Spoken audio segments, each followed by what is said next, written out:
Bonjour, dans cette vidéo, je vais m'intéresser au système Terre-Lune. Et la question qu'on se pose, c'est quelle est l'énergie que dissipe ce système? Donc la question peut paraître un peu bizarre, mais en fait, pas tant que ça, parce que par exemple, on peut envisager récupérer l'énergie des marées.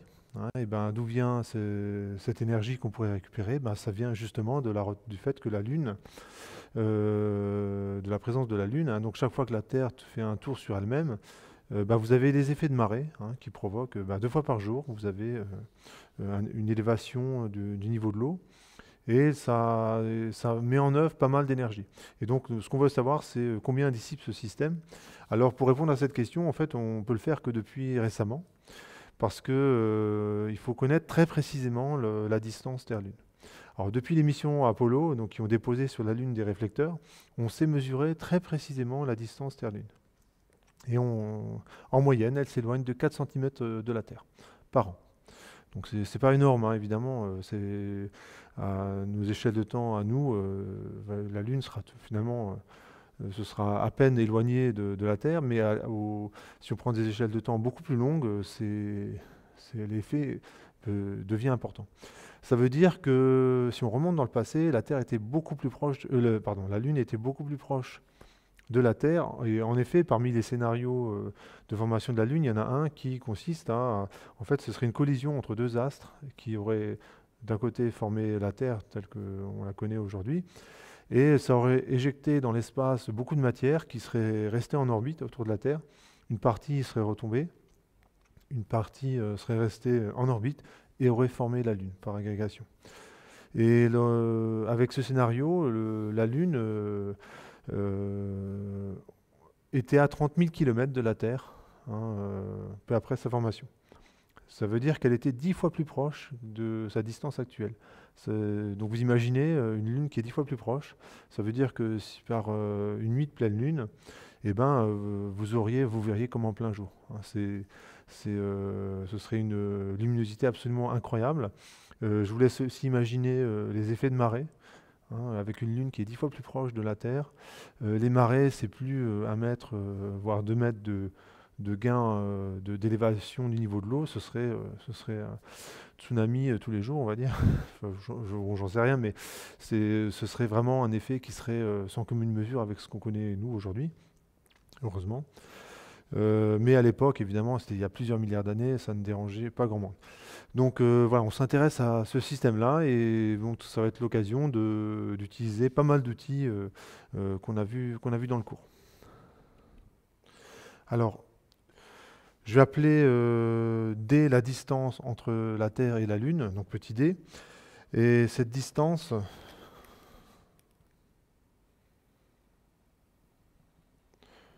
et je vais un petit peu, enfin, je vais utiliser en fait tout ce que je connais. Commençons par écrire l'énergie mécanique de ce système. Donc si on regarde ce système, vous avez la Terre qui tourne autour d'elle-même. Donc ça, il y a une contribution à l'énergie cinétique. Donc ça veut dire, et je vais l'écrire comme ça. J de la Terre, fois oméga de la Terre sur elle-même. Donc je le note comme ça.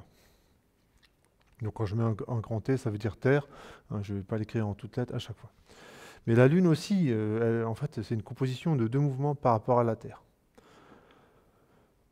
La Lune tourne autour d'elle-même et tourne autour de la Terre. Donc, je vais avoir cette contribution.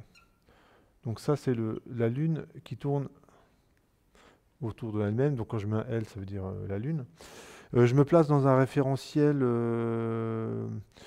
géocentrique, c'est-à-dire que je considère le centre de la Terre. Donc je vais faire une hypothèse, c'est que la Terre étant quand même beaucoup plus lourde que la Lune, je vais considérer que finalement la Terre est fixe et qu'elle fait juste un mouvement de rotation sur elle-même et que la Lune donc tourne, c'est la Lune qui tourne autour de la Terre. Donc l'énergie cinétique de rotation de la Terre sur elle-même, l'énergie cinétique de rotation de la Lune sur elle-même, et il faut que je rajoute aussi l'énergie cinétique toute bête, hein, du fait que la Lune se déplace. Donc ça fait 1 demi de la masse de la Lune, que je note comme ça, fois la vitesse de la Lune au carré. Et la vitesse de la Lune, c'est quoi? C'est oméga de la Lune autour de la Terre fois la distance petit d, hein, qui est ici. Donc je peux remplacer là-dedans. Et alors j'ai pas fini l'écriture de l'énergie mécanique, il me manque un terme, mais il faudra que je remplace ce terme-là là-dedans. Et le terme qui manque, bah, c'est l'énergie potentielle de gravitation entre la Terre et la Lune, que je vais noter comme ça. Donc c'est moins grand G, masse de la Terre, masse de la Lune, sur la distance de la Lune à la Terre, enfin, sur la distance. Il n'y a pas de carré, hein, c'est juste exposant 1. Enfin, exposant moins 1, du coup, puisque c'est au dénominateur. Donc, voilà, j'ai l'expression l'énergie mécanique du système Terre-Lune. Donc, ce que j'avais dit, c'est que je notais avec un grand T tout ce qui concerne la Terre.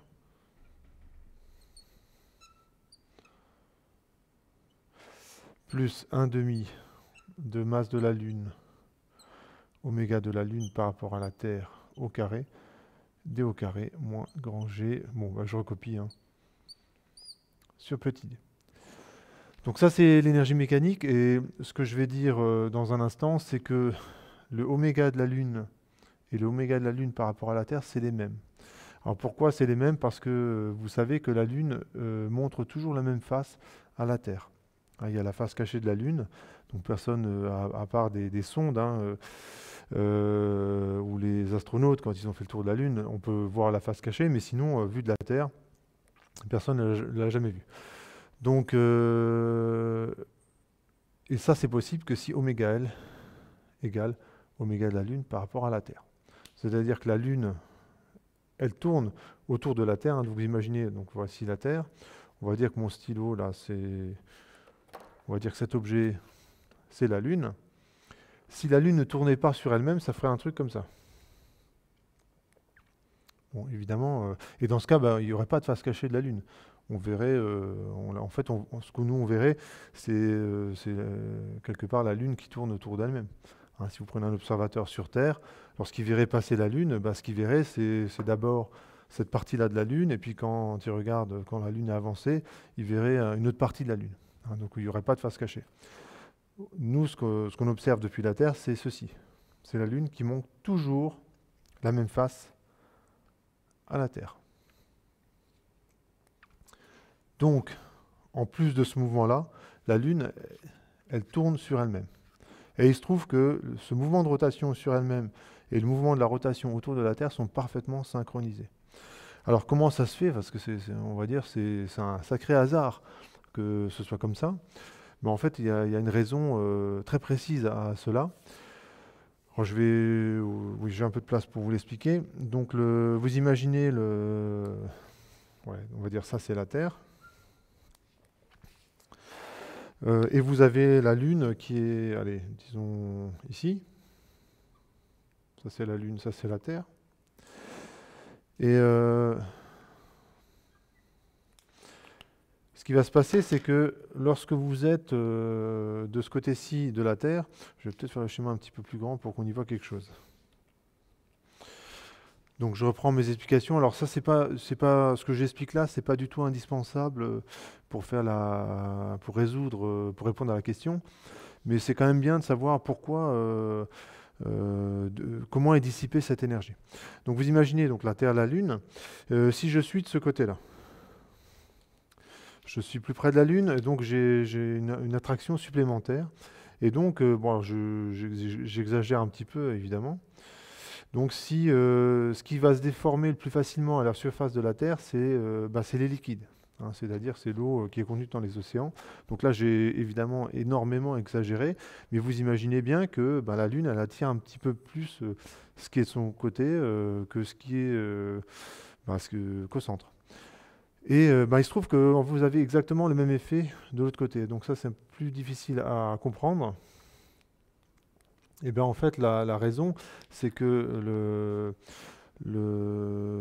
vous avez un effet de force centrifuge, hein. Vous avez le système en fait qui tourne, hein, la Lune fait comme ceci. Et donc quand on se place dans le référentiel Terre-Lune, c'est-à-dire que la Terre et la Lune sont fixes dans ce référentiel-là, vous avez une petite force centrifuge qui a tendance à éloigner la matière qui est ici de l'axe de rotation.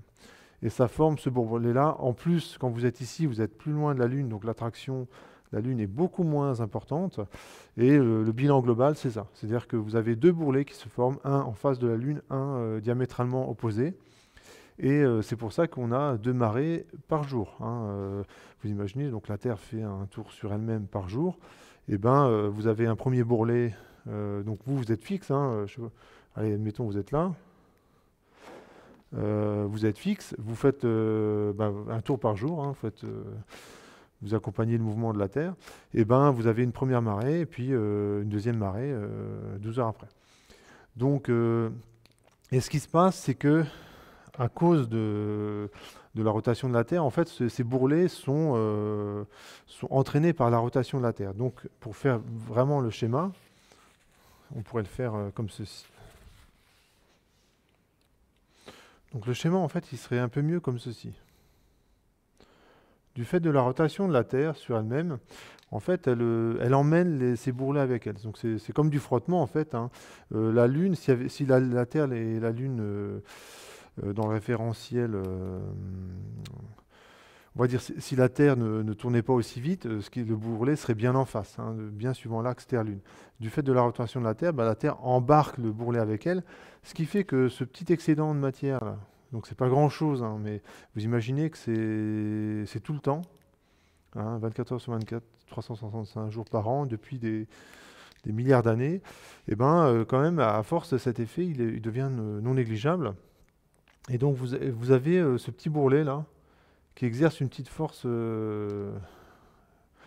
sur la Lune, qui serait, on va dire, comme ça.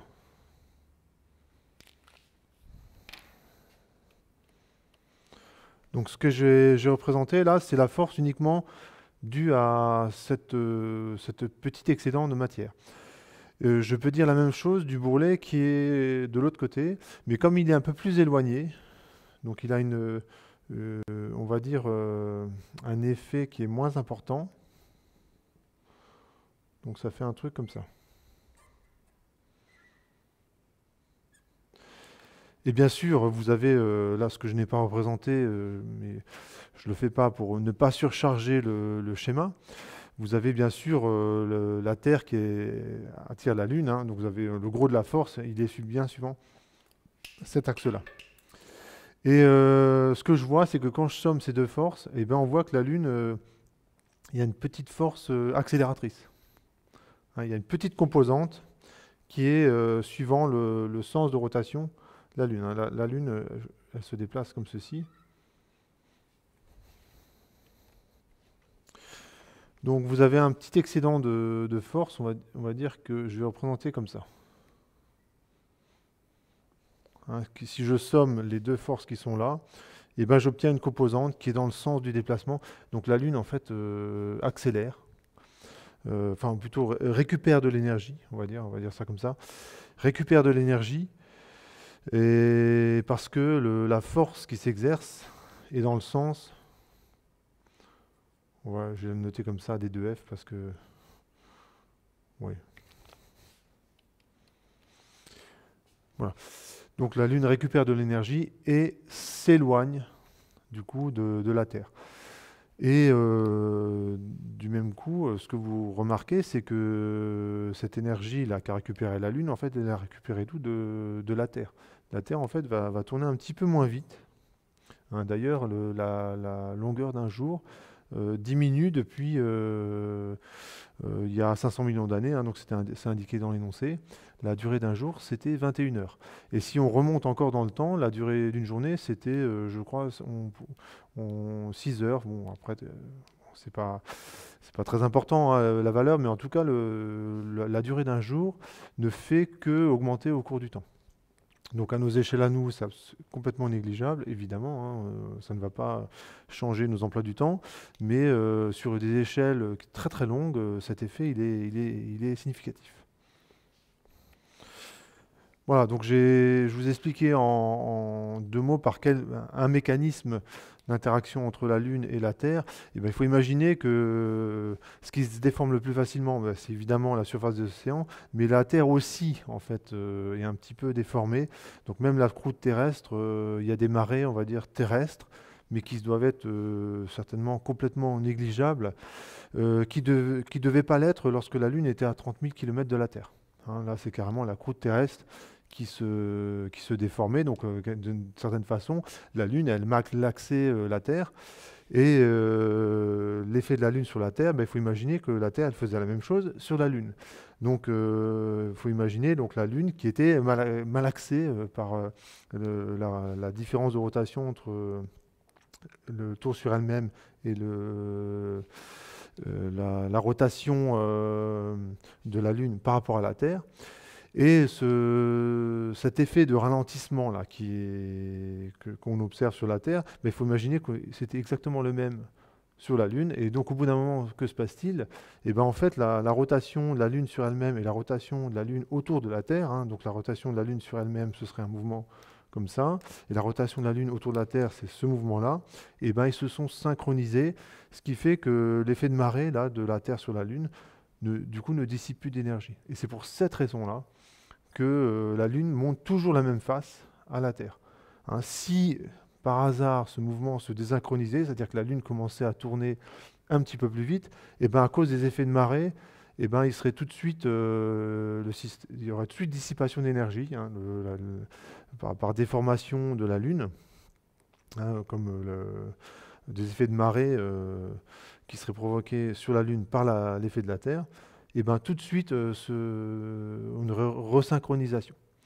Donc on peut affirmer que dans très très longtemps, la Lune, la Terre vont bouger comme un seul et unique solide. Hein, ça veut dire que vu de la Lune, eh ben, on pourra dire qu'il y aura la face cachée de la Terre. Hein, parce que vu de la Lune, on verra dans très très très très très longtemps toujours la même face de la Terre. Alors, dans ce que j'ai raconté à l'instant, je néglige l'effet de tous les autres astres du système solaire. Hein, donc évidemment, ça limite un peu la portée de ce que j'ai dit. Hein, dans le système solaire, ben, il y a le Soleil et puis il y a aussi toutes les autres planètes qui influencent le système Terre-Lune. Donc évidemment, moi, je me focalise, je fais comme si dans l'univers, il n'y avait que la Terre et la Lune. Eh bien, j'oublie un terme, hein, moins quand j'ai masse de la Terre, masse de la Lune. Sur petit d. Vous remarquez que ici, vous avez, j'ai remplacé le oméga de la Lune par rapport à la Terre. Je l'ai remplacé par oméga de la Lune, hein, puisqu'on a vu qu'il y a synchronisation entre la rotation de la Lune sur elle-même et la rotation de la Lune autour de la Terre. Maintenant, donc ça, c'est une première équation importante que j'ai. Allez, je l'appelle 1. Je vais écrire une autre équation qui est la conservation du moment cinétique de l'ensemble du système. Donc le moment cinétique total, je vais additionner les moments cinétiques. Donc il y a déjà la Terre autour d'elle-même. Donc c'est J de la Terre fois oméga de la Terre. Puis il y a également le J de la Lune fois oméga de la Lune. Et enfin, il y a la Lune qui tourne autour de la Terre. Donc, comme j'ai déjà tenu compte de la rotation de la Terre et de la Lune sur elle-même, en fait, j'ai juste à rajouter un terme qui est la rotation du barycentre de la Lune autour de la Terre, et ça donnerait cette contribution, md carré oméga de la Lune par rapport à la Terre. Mais on avait dit que c'était la même chose, hein. Donc ça donne ceci. Et ce truc-là, il est constant. Hein, c'est-à-dire que la quantité de rotation, pour dire les choses un peu comme ça, quoi. Le système, il avait une rotation initiale, hein, il tournait sur les mêmes, et ben cette quantité, elle se conserve au cours du temps, hein. Donc c'est le moment cinétique total du système qui se conserve au cours du temps. Par contre, l'énergie mécanique, elle, se conserve pas. Comme on va le voir dans un instant, il y a effectivement dissipation, hein. Il y a de l'énergie, bon, elle ne se perd pas, mais elle est dissipée ben, sous forme de chaleur, sous forme ben, principalement de chaleur en fait, dans le système à l'intérieur de la Terre, à la surface de la Terre. Et sur la Lune, on doit avoir un petit peu cet effet, mais il est beaucoup moins important. Troisième équation, je sais que la Lune, en première approximation, elle a une trajectoire circulaire autour de la Terre. Alors, donc c'est pas parfaitement circulaire, hein, la trajectoire est légèrement elliptique, mais en première approximation, on va considérer qu'elle est circulaire. Et ce qu'on peut montrer, c'est que la vitesse d'un objet qui gravite en orbite circulaire, c'est grand G, la constante de gravitation universelle. La masse de l'astre central, donc bah, ici, on va dire que c'est la Terre, divisé par petit d. Et donc, alors, je vais rapidement faire la démonstration, hein, parce que elle est pas difficile du tout. L'accélération centripète de la Lune, c'est v carré sur r. Donc, bah, du coup, v carré sur d. Je vais très rapidement faire la preuve, hein. Ici, on a un signe moins, l'accélération elle est centripète, et ça vaut quoi? Bah, ça vaut la force que la Terre exerce sur la Lune. Donc ça fait moins grand G, masse de la Terre, masse de la Lune. Je me rends compte que la masse de la Lune, il faut la noter comme ça, sur le carré de la distance, hein. L'énergie potentielle est en 1 sur d, mais la force est en 1 sur d carré. Et donc, après simplification, hein, je vois qu'il y a des termes qui disparaissent, hein, la masse de la Lune disparaît, D disparaît, et donc j'arrive directement au résultat. Donc la démonstration, je la fais très rapidement, hein. Elle mériterait, pas elle mériterait, on pourrait la détailler si on veut, mais on a ce résultat-là. Donc et ça, c'est ma troisième équation. Et normalement là, c'est bon, là. C'est bon, parce que si vous regardez bien, je connais la vitesse de la Terre autour de la Lune. Du coup, je connais oméga de la Lune. Donc oméga de la Lune, je le connais en fonction de petit d. Mais si je connais oméga de la Lune en fonction de petit d, je connais celui de la Terre. Pourquoi? Bah parce que le moment cinétique étant constant, hein, donc je peux connaître, en prenant des conditions initiales qui sont données dans l'énoncé. Après tout, je peux même prendre les conditions actuelles, après tout. Donc ça, je connais. Donc je peux en déduire le oméga de la Terre en fonction de petit d. Je réinjecte là-dedans et je me rends compte que j'ai l'énergie mécanique uniquement en fonction de petit d. Donc après, il y aura juste à regarder la différence que ça fait lorsque la Lune s'éloigne de 4 cm par an, combien ça fait de joules. Donc voilà, donc là, normalement, j'ai tout ce qu'il faut. Donc ici, on va simplement rajouter que V, c'est oméga de la Lune par rapport à la Terre, mais on a dit que c'était oméga L fois petit d. Donc j'ai tout ce qu'il faut là pour continuer, pour exprimer l'énergie mécanique en fonction de petit d uniquement. Alors je vais écrire l'énergie mécanique. Les calculs, je ne vais pas les faire.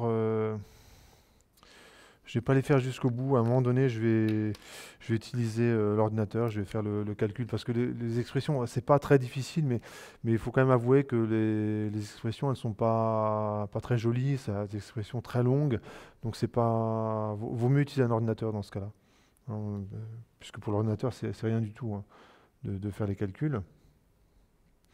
Donc l'énergie mécanique. Alors le oméga de la Terre, je vais le laisser comme ça. 1 demi de J de la Terre, oméga de la Terre, plus, alors je mets en facteur oméga L, et en fait je vais l'avoir ici, Le d, je le passe au dénominateur, je le mets dans la racine, ça devient un d carré. Avec le d qui est déjà là, ça fait d au cube. Donc ça fait racine. Alors comme c'est au carré, bah, du coup il n'y a plus la racine. Donc ça fait g masse de la Terre sur d au cube. Ce truc-là, c'est oméga L au carré. J'ouvre la parenthèse. 1 demi du J de la Lune, plus la masse de la Lune. Je me rends compte que ici c'est la masse de la Lune.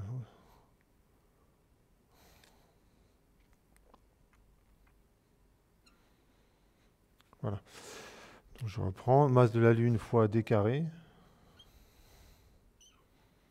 Moins grand G. Masse de la Terre, masse de la Lune. Sur petit d. Et normalement, là, j'ai tous les termes. Et bien sûr, il faut que j'exprime oméga de la Terre. Du coup, je vais... Oméga de la Terre, c'est ici. C'est 1 sur le moment cinétique, enfin le moment d'inertie de la Terre, fois le moment cinétique total du système Terre-Lune, moins JL. Oméga L, ben je remplace, ça fait racine. Bon, c'est ce que je vous disais, hein, c'est... Les expressions en elles-mêmes ne sont pas difficiles, mais il faut reconnaître que c'est un petit peu lourd à écrire. Du coup, le oméga de la Lune, je l'ai mis en facteur. Donc je réarrange un petit peu le calcul. Donc si je regarde oméga de la Terre, ça fait L total, ça c'est bon. Moins oméga de la Lune que j'ai remplacé. D au cube. C'est bien ça. JL plus ML D carré. Oui, mais c'est bon. Donc là, maintenant j'ai tout ce qu'il faut. Je vais utiliser l'ordinateur pour un petit programme pour calculer l'énergie mécanique en fonction de D. Hein, donc il faut que vous soyez bien convaincu que l'énergie mécanique ne dépend maintenant que de petit d. En effet, ce terme-là, il dépend de oméga de la Terre, mais oméga de la Terre, il dépend que de petit d. Ce terme-là ne dépend que de petit d. Ce terme-là ne dépend que de petit d. Donc là, j'ai tout ce qu'il faut pour faire le calcul. Voilà, donc maintenant je vais faire un petit programme pour calculer l'énergie mécanique et je vais utiliser les données d'aujourd'hui pour estimer le moment cinétique total du système Terre-Lune. Donc la Lune actuellement elle est à 380 000 km de la Terre. La masse de la Lune, la masse de la Terre, tout ça je vais récupérer les données pour faire les applications numériques et je pourrais calculer du coup l'énergie mécanique en fonction de petit d. Alors,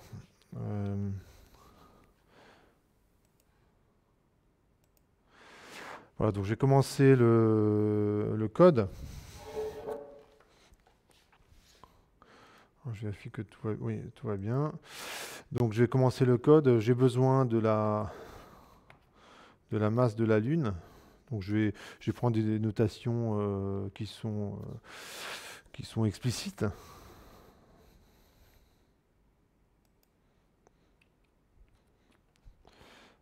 Donc je reprends. La masse de la Lune, c'est 7,34 fois 10 exposant 22. Donc là, c'est en kilogrammes. Donc évidemment, la masse de la Terre, c'est 5,97 fois 10 exposant 24. Donc on voit quand même que la Terre, c'est quand même 100 fois la Lune. Hein. Donc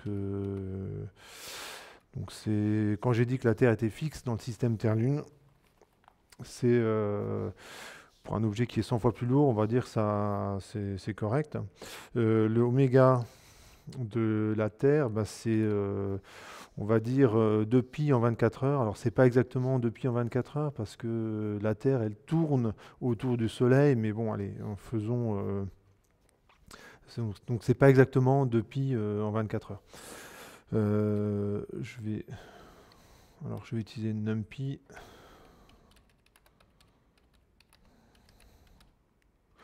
Voilà, donc comme ça j'aurai la valeur de pi. Donc je fais 2π radians en 24 heures. Donc il y a 24 heures, il y a combien de secondes dans 24 heures? 3600. Voilà, donc je peux en... Alors je dis, ça c'est oméga 0, t, oméga 0. Je mets 0, c'est parce que c'est, on va dire, aujourd'hui. Hein. Donc là il faut faire attention. Donc ça c'est en radians par seconde.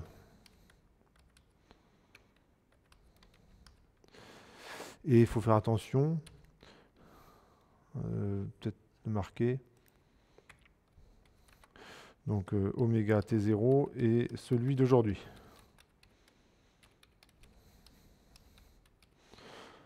Donc ça c'est important de bien faire la distinction avec oméga T qui lui varie au cours des âges. Hein. J'ai également besoin de J de la Terre.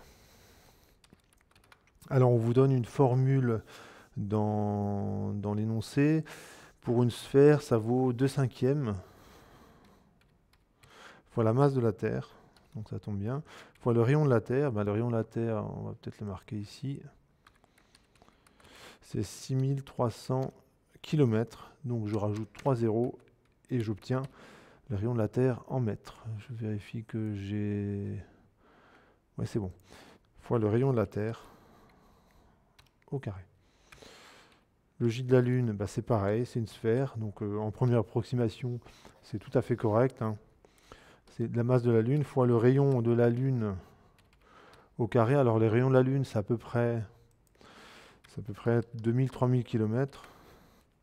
Alors précisément, ça vaut quoi? Donc rayon de la Lune. Donc là, je suis en train de naviguer sur Internet. Ah non, c'est 1737,1 km. Ah oui. Donc je l'avais un petit peu surestimé. Donc je dis que je dise pas de bêtises. Voilà, et c'est en mètres. Donc ça faut faire attention aux unités. La constante de gravitation universelle, c'est 6,67 fois 10 exposant moins 11. Donc je vérifie quand même la valeur. Ce serait dommage de se tromper.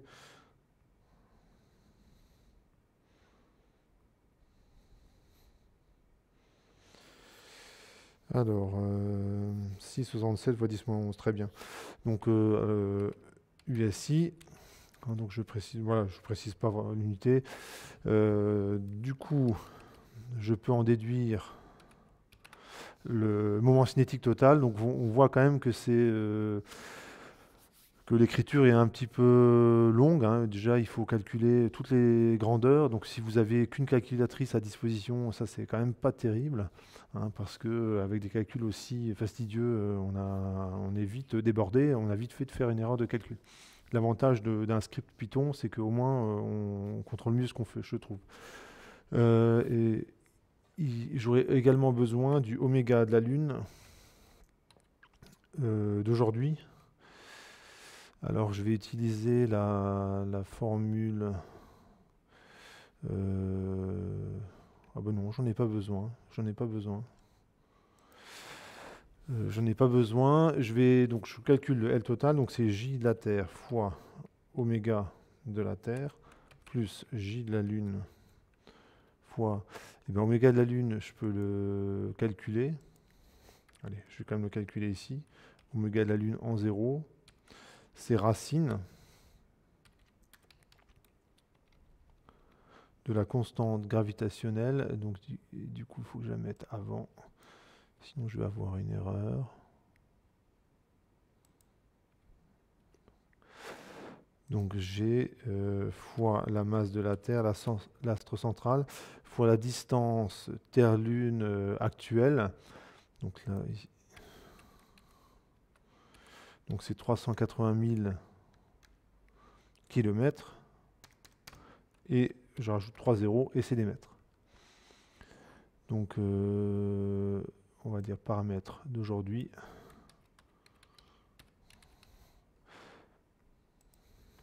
Voilà, tout ça, c'est des paramètres. Voilà, fin. Paramètres d'aujourd'hui. Très bien. Donc, je peux calculer oméga de la Lune. Donc là, j'ai utilisé la formule. Donc, très bien. Et normalement, avec ça, je devrais trouver que la Lune fait un tour autour de la Terre et autour d'elle-même à peu près en 28 jours. Donc c'est oméga de la Lune. Et je prends les conditions initiales. Et enfin, le masse de la Lune fois d.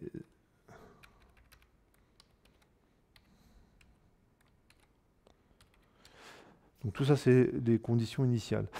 Du coup, je me rends compte que ouais, je réarrange un petit peu les paramètres au fur et à mesure.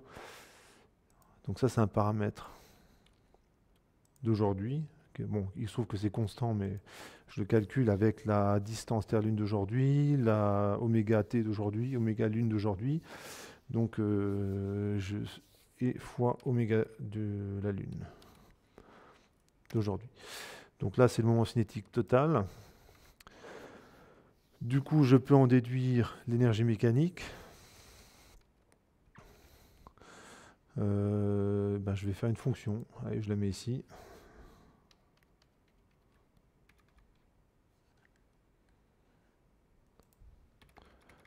Donc, je vais faire une fonction énergie mécanique qui dépend uniquement de petit d. Toutes les variables, les autres variables, je considère que ce sont des variables globales. Donc ce n'est pas recommandé d'utiliser les variables globales. Mais bon, là, on va dire que pour un petit programme comme ça va très bien faire l'affaire. Donc c'est 0,5 fois J de la Terre fois oméga de la Terre. Ben, je ne sais pas ce qu'il vaut. Je le calculerai au-dessus.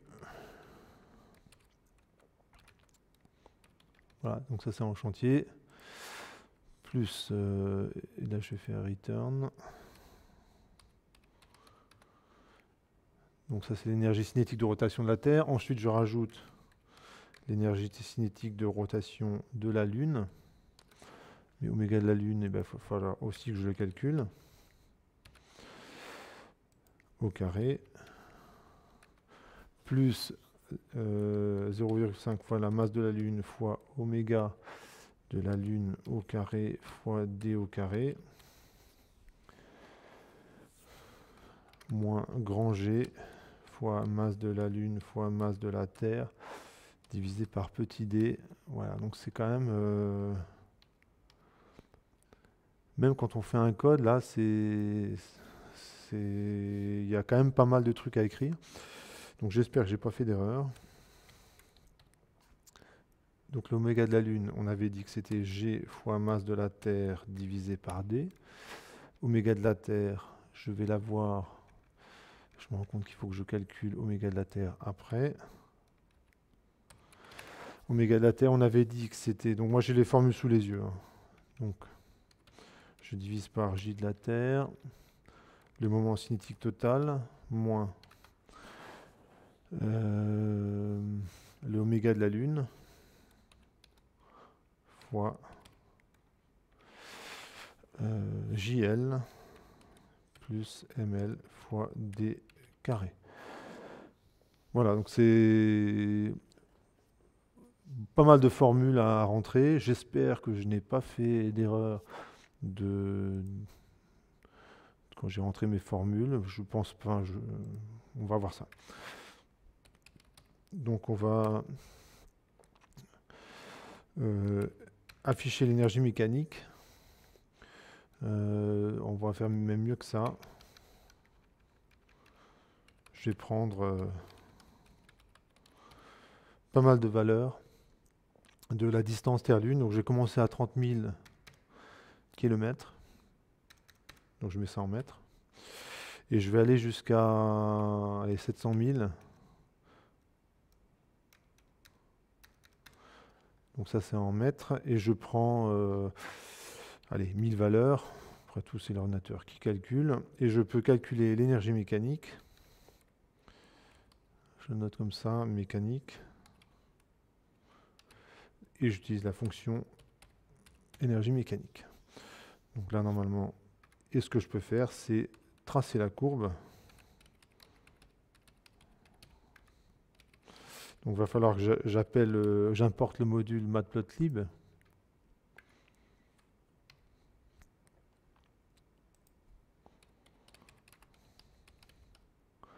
Matplotlib.pyplot asplt. Très bien. Alors, je vérifie juste que oui, tout va bien. Voilà, plt.plot. Donc pour l'instant, là, je ne réponds pas encore à la question. Hein. Je ne réponds pas encore à la question. Donc je vais trait noir. Je pourrais aussi tracer la durée d'une journée. Alors ça c'est pas mal parce que ça va me permettre de vérifier mes calculs au passage. Donc je vais faire plt.subplot.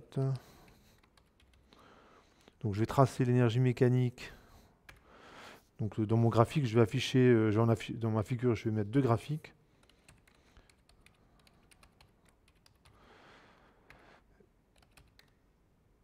Et ici, je vais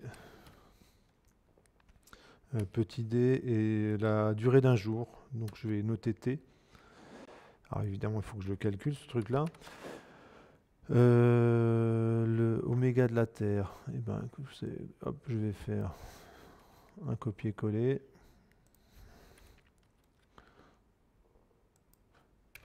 Et la durée d'un jour, bah, c'est 2pi sur oméga. Voilà. Donc normalement, ça devrait... Bon, allez, on va se lancer. Je vous montre tout le code. Voilà, normalement, il y a tout le code là qui s'affiche. On va le lancer, puis on va voir ce que ça donne. Matplotlib, ah oui, bah évidemment, si je commence à pyplot.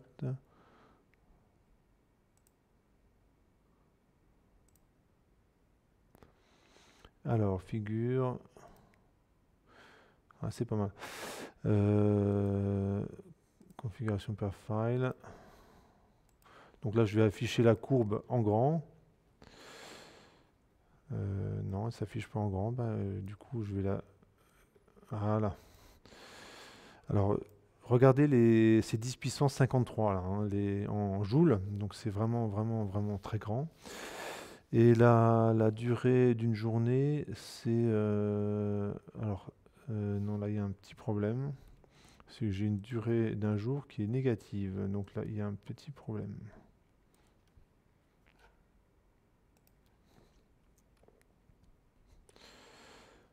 Voilà, j'avais plein de petites erreurs. Donc, alors, si on reprend, les erreurs que j'avais fait, c'est que ici j'avais oublié un étoile. Donc, au lieu de faire exposant 0,5, je faisais x 0,5. C'est vraiment une erreur bête. Donc, je l'ai fait plusieurs fois. Autre chose, le oméga, c'était en D sur D au cube. Donc bon, bref, il y a des petites erreurs. Bon, c'est assez inévitable quand on fait ce genre de code. Donc là, on a les résultats. Donc si le graphe du haut, vous avez... bon, je pourrais peut-être nommer les axes. Allez, je vais donner des noms aux axes. Alors, plt.xlabel. Ça c'est D, et je vais le mettre en kilomètres. Ça veut dire que ici je fais diviser par 1000.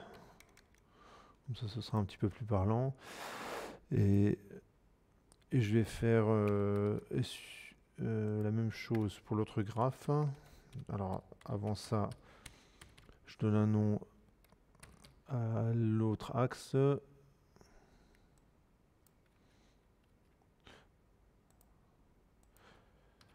Alors D en kilomètres, et si j'aurais la durée d'un jour, durée, ouais, journée, voilà. Donc ça donne ceci, voilà, c'est un petit peu plus parlant. Donc là, cette fois-ci, j'ai la distance en kilomètres. Donc l'énergie mécanique, c'est absolument énorme. Donc on voit que le système décroît, hein, Alors j'ai arrêté le tracé à 500 000 km, mais après je vous montrerai le tracé. Si je continue à augmenter le petit dé, et là on va se rendre compte que en fait, le système Terre-Lune, à un moment donné, il va s'arrêter, la Terre, la Lune va arrêter de s'éloigner de la Terre. En fait, c'est le jour où l'ensemble Terre-Lune va se comporter un peu comme un solide unique. C'est-à-dire que la Lune montrera toujours la même face à la Terre, et la Terre montrera toujours la même face à la Lune. Alors ce qu'on remarque, c'est que nous, on est à peu près à 380 000 km, donc on a une durée d'une journée qui fait 24 heures. Et si je remonte dans le temps, si je vais à 30 000 km, donc c'est à peu près par là, je vais avoir la durée d'une journée, c'était quelques heures. Hein. Donc la rotation de la Terre était beaucoup plus importante à l'époque. Et je peux enfin répondre à la question, c'est-à-dire que vaut l'énergie dissipée par le système Terre-Lune pendant une année. C'est bien ça la question, hein. Voilà, dissipée en une année, ouais, c'est ça. Alors avant de faire ceci, je vais retracer le graphique, mais je vais autoriser le système Terre-Lune à s'éloigner un peu plus. Alors, vous avez un graphe qui est... Alors, c'est pas du tout Donc, j'ai continué le graphe. Alors, ce que vous remarquez, c'est qu'au niveau de la durée d'une journée, on a des trucs bizarres. C'est que je me retrouve avec une durée du jour qui est négative. Donc là, évidemment, il y a un petit problème. Et si vous regardez bien, ça correspond à un minimum de l'énergie mécanique. En fait, ce qui va se passer, c'est que le système Terre-Lune, il va s'arrêter là. Hein, quand il a atteint son énergie mécanique la plus basse, et ben en fait, si d'après mon modèle, hein, évidemment, il est très discutable, hein, je considère quand même que la Terre et la Lune sont seuls dans l'univers. Mais bon, en admettant cela, ce que je vais constater, c'est que le système, il va atteindre un minimum de son énergie mécanique et il va en rester là. Hein. Et ce jour-là, il faudrait regarder précisément, mais la durée d'une journée sur Terre, eh ben, ce sera 28 jours, un peu plus, hein, mais ce sera à peu près 28 jours. C'est-à-dire que la Lune, elle mettra un peu plus que 28 jours pour faire un tour autour de la Terre. La Lune mettra exactement la même durée pour faire un tour sur elle-même. Et la Terre aussi mettra exactement la même durée pour faire un tour sur elle-même. Évidemment, ça, c'est pas pour tout de suite, hein. Nous, on est à nos échelles de temps, à nous, on n'est pas du tout concernés. Alors, on va pouvoir répondre à la question. Donc, je vais le faire ici. Donc, ce que je vais calculer, c'est la dérivée de l'énergie mécanique en fonction de la distance. Donc, je vais calculer ça ici. Donc, je vais calculer l'énergie mécanique à 380 000 km. Alors, il ne faut pas que je me trompe dans les zéros. Ah, il manque un zéro. Ouais, c'est ça. Moins l'énergie mécanique. Alors, je pourrais faire 380 000 km moins 4 cm. Mais avec les erreurs d'arrondi, je risque en fait de me faire avoir. C'est-à-dire que je vais avoir tellement d'erreurs d'arrondi que je ne vais pas tomber sur la bonne valeur. Donc ce que je vais faire, c'est que je vais prendre 370 000 km et je vais estimer la dérivée. Donc divisé par, on a combien? 10 000 km. Voilà, ça c'est la dérivée. Tout ce qu'il y a ici, bah, je vais le noter comme ça, d de m sur d.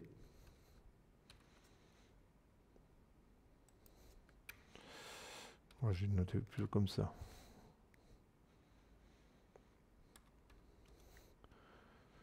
Donc c'est d2d en fait, puisque d c'est la variable. Je vérifie que je ne me suis pas trompé dans les zéros, parce que là il y en a quand même beaucoup. 1, 2, 3, 1, 2, 3, ça c'est bon. 1, 2, 3, 1, 2, 3. Là, c'est bon. Ouais, normalement, c'est bon. Et ce que je vais faire ensuite, c'est afficher le résultat. Énergie dissipée. Donc sur une année.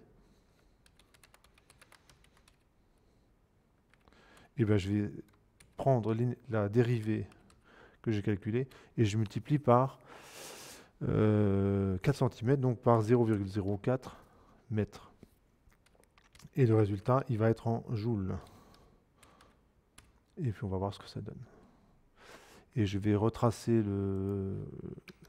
je vais m'arrêter à 480 000 km. Voilà. Donc je relance là le graphe et la réponse, elle est ici. Donc, ça tombe à tout rond, c'est 10 puissance 20 joules pour l'énergie dissipée. Donc on va pouvoir revenir on va pouvoir conclure, hein. Donc sur une année, le delta E,